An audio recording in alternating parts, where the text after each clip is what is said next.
आपको सोचने की जरूरत है। वो है क्या? आप लोगों में से कितने लोगों के अपने घर हैं या अपने वालिद के घर में रहते हैं? हैंड रेस कीजिएगा।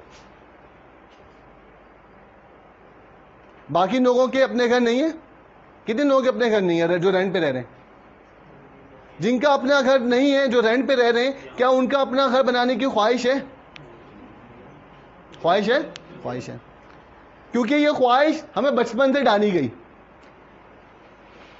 माँ आपको तैयार करती रहती है, जब आप थोड़े से बड़े होने, समझदार होने शुरू, बेटा तेरा अपना घर होना बहुत ज़रूरी है, मेहनत करके ना, मेहनत करियो, अपना घर बनाइयो, कामयाब इंसान बनियो। जहन साजी हो रही है। अगर बहन से बच के, माँ से बच के निकल गए तो बीवी, अपना घर नहीं है, कहाँ दर बदर की ठोकरें खिलाते हो, तो हर 2 साल बाद घर चेंज करवाते हो, किराए पे मुझे दर बदर की ठोकरें खिलवा रहे हो। वो इतना ब्लैकमेल करेगी, आप जैसी भी हालत में गुजारो, खाना अच्छा नहीं खाओगे, अपने लाइफ स्टाइल पे पैसा नहीं लगाओगे, अपने बच्चों को अच्छी एजुकेशन नहीं दोगे, अच्छी सेहत की नहीं, अच्छा इलाज नहीं करवाओगे, लेकिन घर बनाओगे। क्यों? क्योंकि बीवी ने टेंशन दी हुई है। मैं अच्छा वर्ड यूज करता हूँ। अच्छा, तीसरा, अगर इससे भी बच के निकल गए तो बीवी, बेटी भी, ये तीनों इमोशनल रिश्ते हैं ना। बेटी भी आपको, आप हमें रेंट पे रखते हैं, अच्छे रिश्ते नहीं आते, क्योंकि रेंट पे रहने, अब आप बेटी की टेंशन, चारा बंदा, हर बंदा लगा हुआ है किसी तरह मेरा अपना घर हो जाए।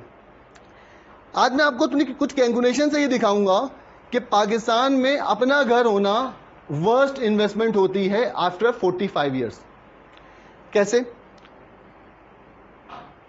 मैं अगर अभी कोई एरिया उठाऊं जहां पे 1 करोड़ रुपए का कोई घर मिल जाए, होगा आपके पास? इस्लामाबाद में होगा, फार एरिया में 1 करोड़ रुपए में मुझे ऊपर नीचे का पोर्शन मिल जाए, 3 मरने का या 5 मरने का, हो गया, ऐसे एरियाज होंगे ना। वहां पे रेंट कितना चल रहा होगा? दोनों फ्लोर्स का मिला के मुझे कितना रेंट मिलेगा? 30-35 दोनों को मिला के सर 1 करोड़ रुपए की इन्वेस्टमेंट पे जो प्रॉपर्टी का एक हुआ है ना, उसमें 0.5% पर मंथ वो रेंट की मत के अंदर अगर आ रहा है तो बहुत अच्छा है। 0.5% यानी कि 50,000 पर मंथ। 35-36 है सर जो आप बात कर रहे हो। नॉर्मल 1 करोड़ की, नॉर्मल एक, सुने मैं मुझे सुनिएगा, नॉर्मल 1 करोड़ की इन्वेस्टमेंट पे अगर आप 1 करोड़ का किसी जगह घर है ना, तो उस पे रेंट जो आ रहा है ना आजकल 40,000 होगा, 20,000 एक पोर्शन, 20,000 दूसरा पोर्शन, 40,000। मैं कहता हूं इनकी बात रखते हैं 50,000, मैं कहता हूं इनकी बात रखते हैं 50,000 रेंट आ रहा होगा। सही है, 0.5% रेंट आ रहा होगा। 50,000 को मल्टीप्लाई करें 12 से, 6 लाख को डिवाइड करें 1 करोड़ से, क्या बना? 6%। इसका मतलब आपको रिटर्न कितना आ रहा है? 6%। तो हमारी सारी जो कोशिशें होती है ना, किस लिए होती हैं? रिटायरमेंट के बाद यार घर होगा, रेंटल इनकम आएगी, सुकून से रेंट खाऊंगा, जिंदगी गुजारूंगा, दवाइयां खाऊंगा। और ये सुकून की डेफिनेशन क्या है? ये सुकून क्या है? ये सुकून तो सुने, सुकून क्या है? किराएदार कब्जा ना करने, सुकून। किराएदार टाइम पे पैसे देगा, सुकून, दूसरा सुकून। किराएदार बिजली का बिल टाइम पे भरेगा, तीसरा सुकून। किराएदार घर को तोड़ फोड़ तो नहीं देगा, चौथा सुकून। 5वां सुकून, या किराएदार छोड़ के चला गया, मुझे दूसरा किराएदार ढूंढने में अगर टाइम लग गया तो मेरा 1 महीने का रेंट जाएगा, 5वां सुकून। कितने सुकून है? ज़हनी सुकून, चिल पार्टी। अच्छा, उसके बाद अब उसके बाद सपोज करें आपको इतने सारे सुकून है, तो आप क्या चाहोगे? 2 साल बाद किराएदार को निकालो, कहीं कब्जा ना कर दे। ऐसे ही होता है, नहीं तो किराएदार खुद छोड़ के चला जाएगा। ऑन एन एवरेज 2 साल में आप घर चेंज करवा देते हो। अगर आपने रेंट पे इन्वेस्टमेंट की हुई है और वहां से रेंटल इनकम आ रही है, तो अब 2 साल में किराएदार या तो खुद छोड़ के चला जाएगा या आप उसको खाली करवा दोगे। ऐसे ही होता है, प्रैक्टिकली बता रहा हूं। जब आप दूसरे किराए पे चढ़ाने जाते हो तो पहला रिस्क क्या होता है? अगर 1 महीना खाली रह गया तो 1 महीने का रेंट गया। दूसरा रिस्क क्या होता है? कमीशन देगा ब्रोकर, 1 महीने का रेंट देगा। अच्छा, उसके बाद जब वो छोड़ के जाता है ना किराएदार, तो वो जो 1 महीना आपका जो किराए पे चढ़ने में लगता है ना, उसमें आप मेंटेनेंस में भी खर्च करते हो। वो 1 महीना मेंटेनेंस में भी निकल जाता है। किस मेंटेनेंस में कितना पैसा लगता है? 2 साल बाद 1 करोड़ की इन्वेस्टमेंट पे आपका 1 लाख रुपया लग जाता है। यानी 2 किराए लग गए उधर, एक किराया आपका वेस्ट हो गया क्योंकि एक महीना आपको मेंटेनेंस में लगा और एक महीना किराएदार ढूंढने में, ये वेस्ट हो गया आपका पूरा एक महीना आपने एजेंट को कमीशन दे दिया, 4 किराए निकल गए। इसका मतलब एक साल में आप कितना किराया अर्न करते हो? 10 किराए आउट ऑफ 12। इसका मतलब आपने 6 लाख रुपए अर्न नहीं किया, कितना अर्न किया? 5 लाख रुपए। इसका मतलब आपका नेट प्रॉफिट आफ्टर एक्सपेंसेस क्या बना? 5%। 5% के लिए आप ये सारी इन्वेस्टमेंट करके बैठे हो। अब यहां पे सवाल, इस पे लोग ये कहते हैं कि यार एसेट की वैल्यू भी तो appreciate। अब यहां पे सवाल आता है कि यहां पे कैपिटल गेन भी तो होता है। अगर मैं ये घर बेच देता और मैं यहां किराए पे रह रहा होता तो आज से 10 साल बाद ये 1 करोड़ का घर कितने का हो जाता? 2 करोड़ का तो हो ही जाता ना। और अगर मैं रहता यहीं तो मेरी वैल्यू बढ़ गई, 1 करोड़ से बढ़ के 2 करोड़ रुपए हो गई, 1 करोड़ का मुझे नफा हो गया। ऐसे ही है, रेंट मैंने अलग सेव किया, 5% जो मेरे कॉस्ट आती रेंट की वो मैंने अलग सेव की, प्लस 1 करोड़ का मुझे नफा भी हो गया। इस 1 करोड़ का जो प्रॉफिट आया, इससे मेरी लाइफ स्टाइल पे कोई फर्क पड़ा? नहीं पड़ा। इससे मेरे बच्चों की एजुकेशन बेहतर हुई? नहीं हुई। इससे मैंने कोई अच्छी सवारी नहीं।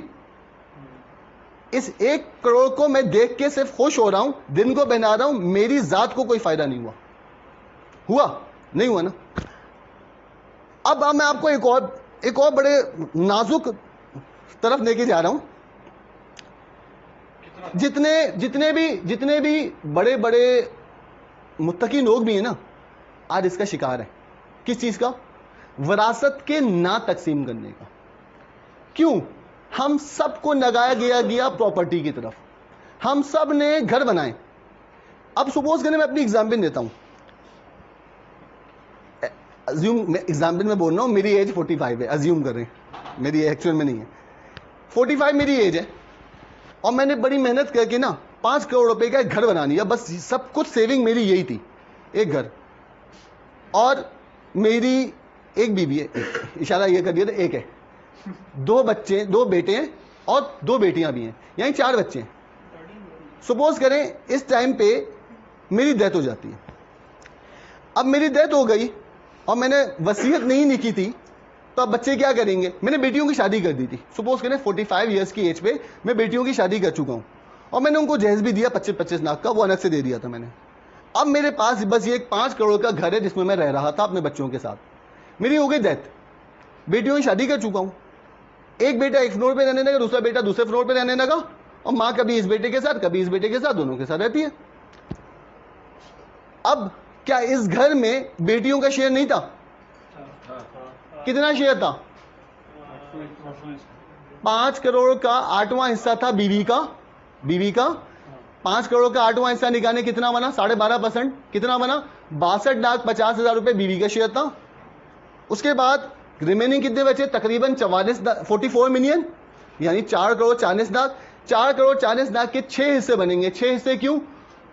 2 बेटों के, एक बेटियों का। तो मैंने 6 से डिवाइड किया, तो एक हिस्सा कितना बना? 75 लाख रुपए, यानी एक बेटी का शेयर 75 लाख रुपए इस घर में, और एक बेटे का शेयर 1.5 करोड़ रुपए इस घर में।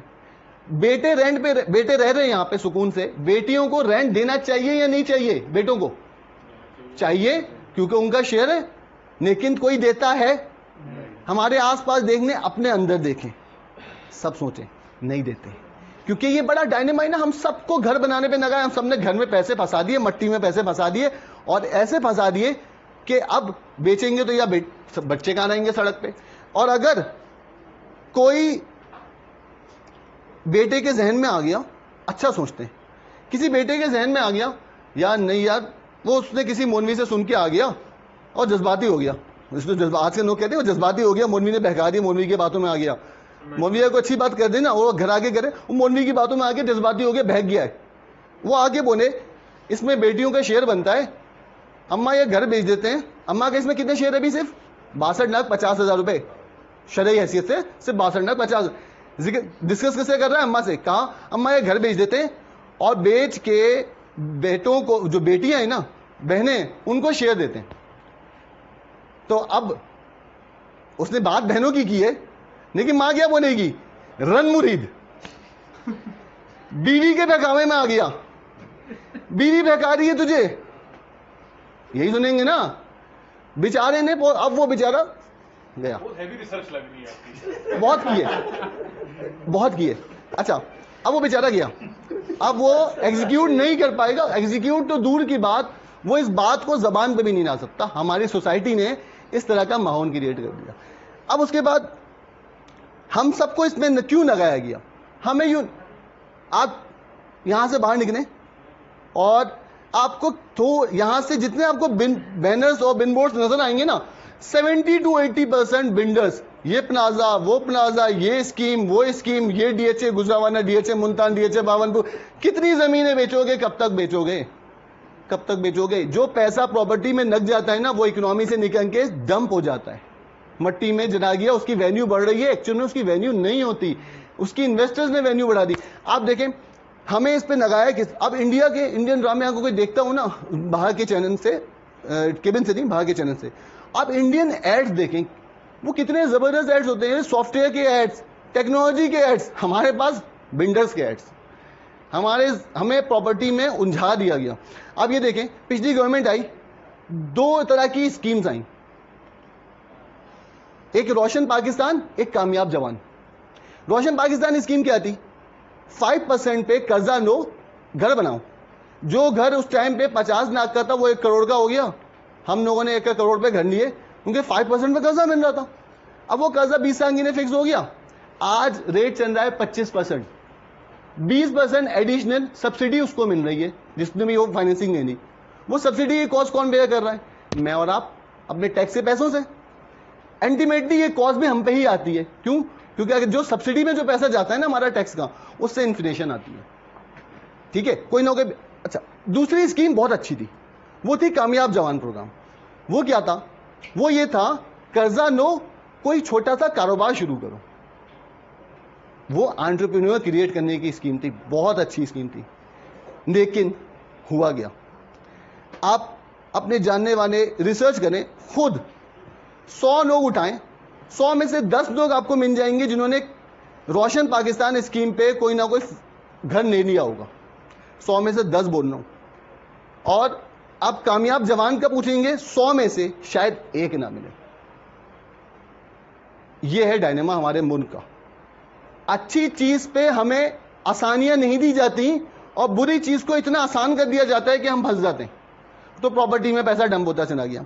अच्छा, अब यहां पे तो मैं कहना क्या चाह रहा हूं कि आप करो प्रॉपर्टी में, लेकिन रहने के लिए नहीं, इन्वेस्टमेंट के लिए। ट्रेडिंग करो, पैसे बनाओ, बेचो। अब रहोगे तो उसमें कैपिटल गेन को एंजॉय नहीं कर सकोगे। बेचो, आगे जाओ, दूसरी जगह बनाओ। 45 ईयर्स के बाद आप प्रॉपर्टी वर्स्ट इन्वेस्टमेंट है, इसको बेच दो। बेच के इस पैसे को कहां रखो? एमबीएस में। अब एमबीएस में रख के आपने क्या किया? देखो, अगर आपने घर बेचा और घर बेच के आज अपने विरासत तकसीम कर दी ना, तो आप बेटों के आगे हाथ फैलाओगे। ऐसा ही है ना? कौन चाहता है मैंने सारी जिंदगी मैंने बेटों को पाना हो, अब बेटों में जो पाने?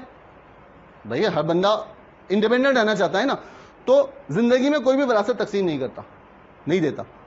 इसका बेहतर हल क्या है? आप यहां पे घर बेचो 45 ईयर्स की एज पे, और उसको इन्वेस्ट कर दो एमबीएस में। एमबीएस में भी रिटर्न कितना आ रहा है? 18% आ रहा है। मैं कहता हूं लॉन्ग टर्म रिटर्न आप 12% अज्यूम करो। कितना?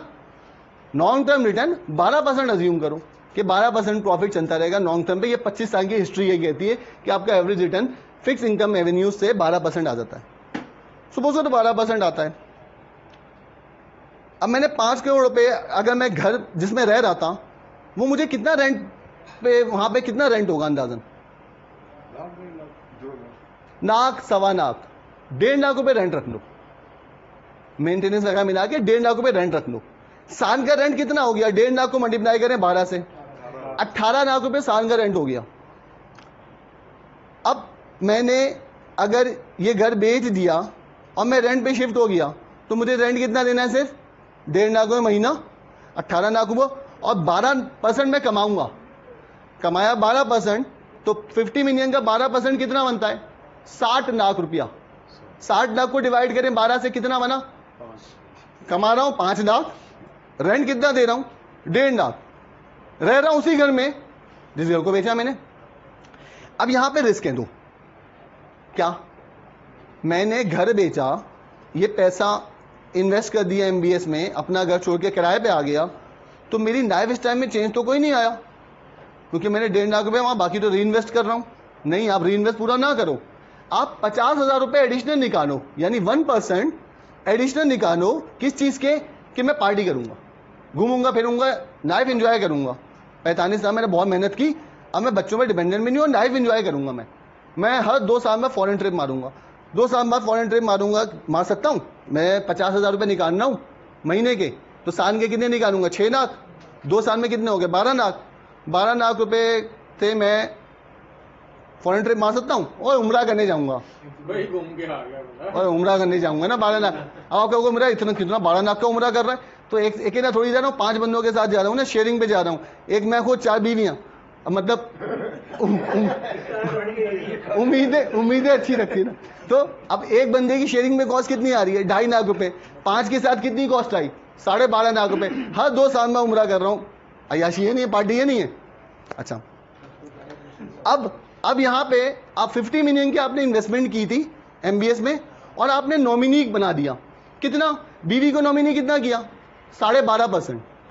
और बाकी बेटियों को कितना किया? 16.66, क्योंकि उनका 75 लाख हिस्सा था, 75 लाख को डिवाइड किया था तो उनका रेशियो बना था 16.66। 16.66 से उनको हिस्सा दे दिया, बाकी बच्चों को बेटों को डबल हिस्सा बना के नॉमिनी बना के छोड़ दिया। अब प्रॉफिट मैं एंजॉय कर रहा हूं, और जो वैल्यू बढ़ रही है उससे उनका शेयर इक्वली बढ़ रहा है। और जब मैं मर जाऊंगा, उन्होंने अपने अपने हिस्सा लेके पाकत से चले जाएंगे। इसका मतलब मैंने वरासत टेक्निकली आधी तकसीम कर दी। जिंदगी में भी सुकून रहा और आखिर में भी सुकून आएगा इंशाल्लाह।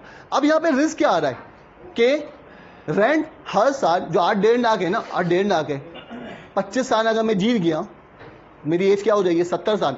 25 साल अगर मैं जीत गया तो हर साल 10% से रेंट बढ़ रहा है। तो रेंट, इसका मतलब 8-1.5 लाख रुपए रेंट है, पर कन कितना होगा? 1,65,000 रुपए अगले साल, और उससे अगले साल उसका 10%। नॉर्मली एग्रीमेंट पे लिखा होता है 10%, बट टेक्निकली प्रैक्टिकली ऐसा होता है? नहीं होता। किसी साल में रेंट बढ़ाता हूं, किसी साल मैं 5% बढ़ाता हूं, किसी साल मैं पूरा 10% बढ़ाता हूं। यानी ऑन एन एवरेज मैं रेंट कितना ग्रोथ आती है? 6 से 7। लेकिन मैं अज्यूम करता हूं जो कॉन्ट्रैक्ट पे लिखा है वही रेंट की ग्रोथ आती है। दूसरा, मैं 50,000 रुपए आज निकाल रहा हूं पार्टी एक्सपेंस के, इस इन्फ्लेशन के साथ, ये जो मैं पार्टी कर रहा हूं 2 साल बाद जाके फॉरेन ट्रिप मार रहा हूं, इसका एक्सपेंस भी बढ़ेगा 10% से, इसकी भी ग्रोथ लगाने। मैंने ऐसी कैलकुलेशन चलाई। कैलकुलेशन चलाने के बाद इरफान क्या कनेक्ट करना है, कैलकुलेशन चलाने के बाद मैंने 50 मिलियन पे खर्चा कितना कर रहा हूं हर महीने का? 1.5 लाख रुपए रेंट, 50,000 रुपए पार्टी के, 2 लाख रुपए खर्च कर रहा हूं। कमा कितना रहा हूं? 12% के प्रॉफिट पे, नॉट 18। करंट रेट को नहीं लिया मैंने, 18-19 नहीं ले रहा हूं, मैं कह रहा हूं 12%। कितना कमा रहा हूं? 5 लाख रुपए महीने में कमा रहा हूं। खर्चा कितना किया? 2 लाख। तो कंपाउंडिंग कितनी हो गई? कंपाउंडिंग इन्हें कितना छोड़ दिया मैंने? 3 लाख। इस चीज को करते करते मैंने ग्रो किया 25 साल तक। तो 25 साल तक, 25 साल बाद मेरी एज कितनी हो चुकी? 70 साल। जो घर मैंने बेचा था 5 करोड़ का, 25 साल बाद उस घर की वैल्यू कितनी हो गई होगी? अब 25 करोड़। ऐसे ही है। तो अब मुझे उसकी वैल्यू का क्या करना? 70 साल हो गए, अंदर अंदर करना, दवाइयां खानी है। अब मुझे घर खरीद के क्या करना? अब 70 साल में मुझे क्या करना चाहिए? मर जाना चाहिए। अरे यार, मतलब 70 साल एज हो गई, अब ना शादी कर सकते हो, ना घूमने जा सकते हो, तो बेहतर क्या है? सही है। वरना क्या होगा? आप पार्टी नहीं कर रहे हो, दवाई खाओगे 5 लाख रुपए की महीने की। अरे यार, अगर नहीं मरो ना तो फिर क्या होगा? फिर अपनी कैश वैल्यू देखोगे ना 5 साल बाद, वो देख के मर जाओगे, क्योंकि वो खत्म हो जाएगी 75 साल पे। आप इस तरह करते रहोगे ना, इस तरह आपने एक्सपेंस जब ग्रो किया, प्रॉपर्टी पे आइएगा।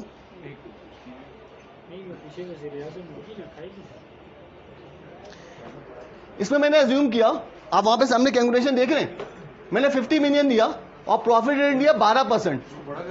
बस सही, नहीं बड़ा करना, नहीं बड़ा करना, ठीक है। 25 साल बाद इसकी वैल्यू कितनी बनी दिखाइएगा इरफान, नीचे आके। 25वें साल इसकी वैल्यू बन रही है 11 करोड़ रुपए। यानी थोड़ी देर के लिए साइड हुईगा, यानी 5 करोड़ रुपए उसने इन्वेस्ट किए थे और हर महीने पैसा भी निकालता रहा, कंपाउंडिंग के लिए पैसा भी छोड़ता रहा, उसकी लाइफ स्टाइल में बेहतरी भी आई, घर भी उसी हिसाब से लिया और हर साल 10% की ग्रोथ के साथ मैंने लिया। तो भी क्या हुआ, साल 25वें साल के एंड के बाद उसकी वैल्यू 11 करोड़ रुपए मौजूद है। उस टाइम पे मेरी एज कितनी हो चुकी, 70 साल। करना क्या चाहिए था, लेकिन और फिर क्या होता, इसकी क्या होता, जो नॉमिनी को जिसको मैंने जितना नॉमिनेट किया हुआ है उसको उतने पैसे मिल जाते, वरासत भी तकसीम, यानी जिंदगी में मैंने पार्टी कर दी और आखिरत भी सुकून में आ गई। अभी क्या है, वरासत तकसीम ना करने की वजह से पूछ तो होनी है ना, पूछ होनी है, वरासत तो जिम्मा था। अच्छा, अब यहां पे एक और चीज देखें, नेफ पे आइएगा इरफान थोड़ा सा। ये जो डी कॉलम चल रहा है ना, ये डी कॉलम चल रहा है कि मैं कितना रेंट दे रहा हूं साल में। थोड़ा छोटा कीजिएगा, ये डबल क्लिक कर दीजिएगा ताकि ये नीचे का दिख जाए।